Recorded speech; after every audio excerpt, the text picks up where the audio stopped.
Hey Lakewood, welcome to episode 14 of Getting the Lakewood Tool Box Shelter in Place Edition.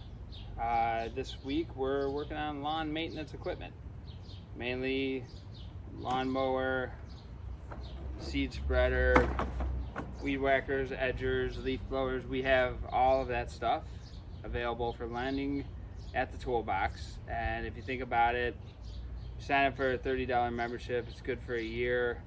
It's better than going to a store and buying a brand new lawnmower. I mean, you could come, pick up a lawnmower on a Saturday, bring it back on a Monday, and I'll give you a deposit back, and your grass is cut. So keep that stuff nice and trim.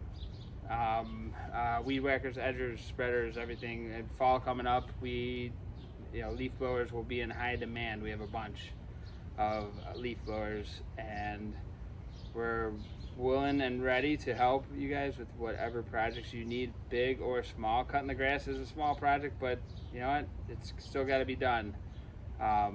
So please sign up for the toolbox and give us a call if you need anything, and mask up and be kind to everybody, and we will see you in a week. Thanks. Have a good one.